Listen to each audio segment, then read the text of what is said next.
Okay, so you want to own a ranch. Picture it.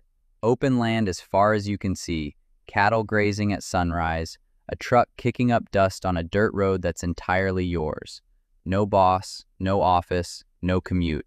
Just land, animals, and the kind of quiet that costs money precisely because almost nobody can afford it anymore. Here's the question that picture never answers. Cattle ranching is one of the oldest, most established industries in America. So why did Millenkamp Cattle, one of Idaho's largest cattle and dairy operations, spanning 20,000 acres, managing 110,000 head, employing more than 500 people, file for Chapter 11 bankruptcy in April of 2024, carrying close to $300 million in debt? The open land isn't lying to you, but it isn't telling you the whole story either.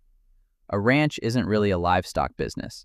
It's a land and commodity business that happens to have cattle standing on top of it. And understanding that distinction is the only way to understand why an operation running 110,000 head can still end up in bankruptcy court. Start with what you're actually buying into, because a ranch spans a range wider than almost any other business we've covered. At the small end, a leased land cow-calf operation running 50 head can get you started for $150,000 to $250,000. No land purchase, just grazing leases running roughly $200 to $500 per acre per year, plus the herd itself, plus basic fencing and a water source. It's the closest thing this industry has to a low-commitment entry point, and it's exactly why so many first-generation ranchers start here before ever owning an acre. Step up to owning the land outright, and the math changes entirely. A 500-acre ranch suitable for 100 to 150 cows runs $3,000 to $6,000 an acre in most cattle states, $1.5 to $3 million for the land alone. Add the herd, $250,000 to $375,000 for 100 to 150 head at current prices, plus equipment, fencing, and water infrastructure, and total startup cost lands between $1.8 and $3.5 million before you've sold a single calf. And at the far end, the operation people actually picture when they imagine being a real rancher, running enough cattle to support a family full-time, the rule of thumb across much of cattle country is 35 to 40 acres per cow, purely for the land to produce enough forage without supplemental feed year-round. Run 400 head, and you need roughly 16,000 acres. At $600 an acre for land priced more on scenery and location than raw grazing value, that's $9.6 million for the land alone, before a single fence post goes in the ground or a single calf is purchased. Where does the rest of the money go? Fencing runs about $1.48 a foot, including posts, wire, and labor, and an operation running thousands of acres needs miles of it, not hundreds of feet. So a full perimeter and internal cross-fencing for rotational grazing can quietly become one of the largest single-line items in the entire build-out. Water infrastructure, wells, troughs, and pipeline can start at $5,000 and climb fast depending on how far cattle need to travel between grazing sections. And in drier regions, a rancher without reliable water access on every part of the property effectively can't graze that land at all, no matter how much forage grows there. Land preparation and soil testing run $2,000 to $5,000 just to confirm the pasture can actually support the herd you're planning to run on it. And liability and property insurance, genuinely necessary given the injury, disease, and weather exposure of working with large animals outdoors on land that can span miles between the nearest neighbor and the nearest hospital, adds another $1,500 to $5,000 a year on top of everything else. So why does anybody do this? Because U.S. farmland has appreciated an average of nearly 6% a year over the past 5 years, and cattle themselves are a commodity with a real tradable market price. Land you bought a decade ago is very likely worth meaningfully more today, which is exactly the trap. Ranchers routinely describe themselves as land-rich and cash-poor, sitting on an asset appreciating quietly in the background while the actual day-to-day operation runs on razor-thin margins that don't show up anywhere near as clearly on the balance sheet as the land value does. A banker looking at that balance sheet sees a wealthy operation. The rancher looking at the checking account, most months, sees something considerably tighter. Here's the mechanism. Cattle prices move on a cycle that runs roughly 8 to 12 years, driven by herd size, drought, feed costs, and international demand. And a rancher has almost no control over where that cycle sits when their calves are ready to sell. When national herd numbers are low after a stretch of drought-forced sell-offs, prices spike, because there simply isn't enough beef to go around. When ranchers respond by rebuilding their herds, supply eventually catches up and prices soften again, often just as the rancher who expanded to catch the high prices finishes bringing that larger herd to market. Feed costs, particularly hay and supplemental grain in winter months, can swing wildly year to year based on weather that happened hundreds of miles away, in a growing region the rancher has never visited and has no influence over. A rancher isn't really setting prices.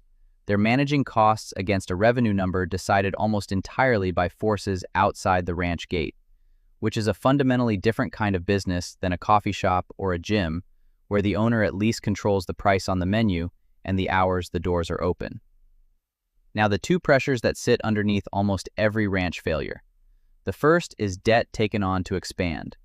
Land is expensive enough that almost no rancher buys it outright. Most operations carry real estate debt for decades, refinanced against rising land values, the way a homeowner might tap equity to renovate a kitchen.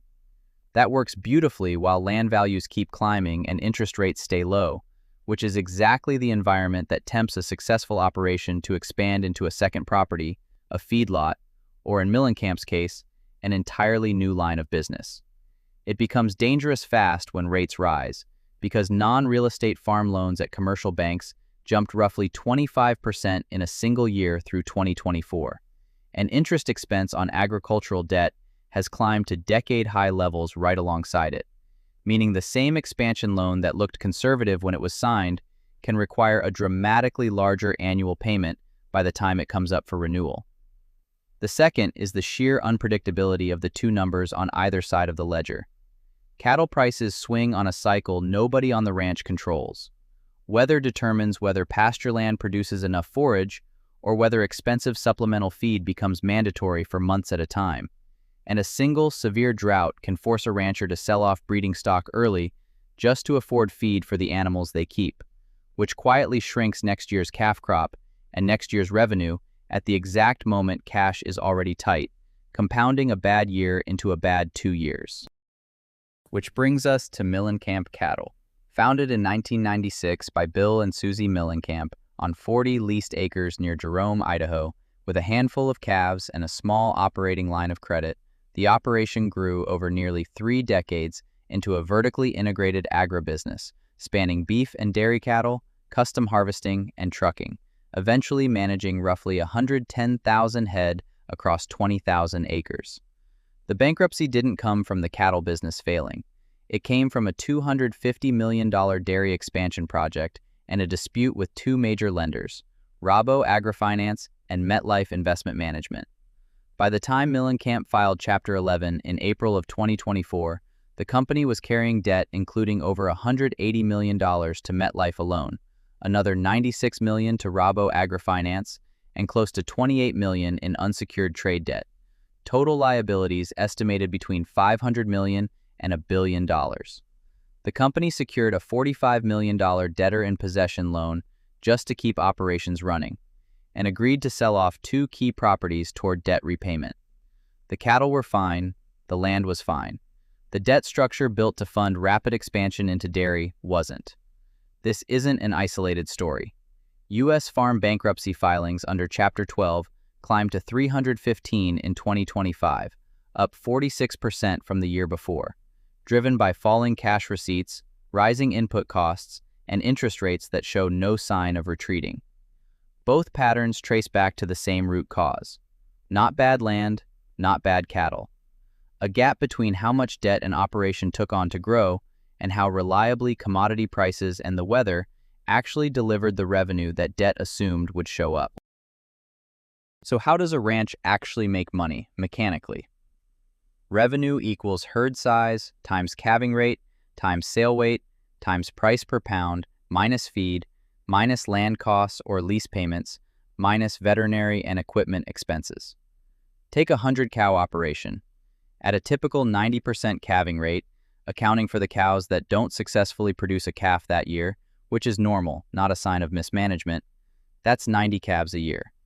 Sold at roughly 550 pounds and a market price around $2 a pound, that's just over $90,000 in gross revenue from that year's entire calf crop, the single payday most cow-calf operations depend on.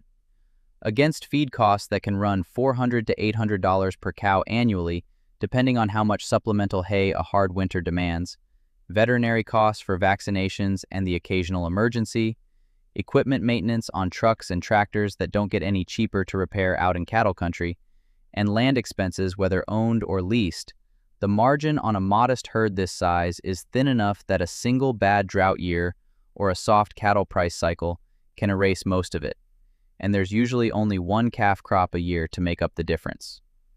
In the optimistic scenario, you've got land with reliable water and forage, kept debt manageable relative to the herd's actual production, and the cattle cycle happens to be favorable when your calves go to market. Under those conditions, a well-run mid-sized operation can generate a genuine, sustainable income on top of land that's quietly appreciating in the background, the closest thing this industry has to a reliable win. In the realistic scenario, a drought forces expensive supplemental feed for months on end, cattle prices dip right as your calf crop is finally ready to sell, and a loan taken out when rates were low comes up for refinancing at a rate that assumed conditions that no longer exist. A neighboring operation that expanded aggressively during the high price years is now dumping cattle to cover its own debt, which pushes local prices down even further, right when you need them up. None of it looks like a crisis from the ranch house porch. The cattle still graze every morning, the land still looks exactly as beautiful as the day you bought it. It just quietly turns a sustainable operation into one refinancing decision away from the same math that put a 110,000 head operation into bankruptcy court. So if you're thinking about owning a ranch, the open land was never the real business. The real business was always whether the debt on that land could survive a cattle cycle and a drought arriving in the same year, and whether you'd still own the land, or the land would end up owning you.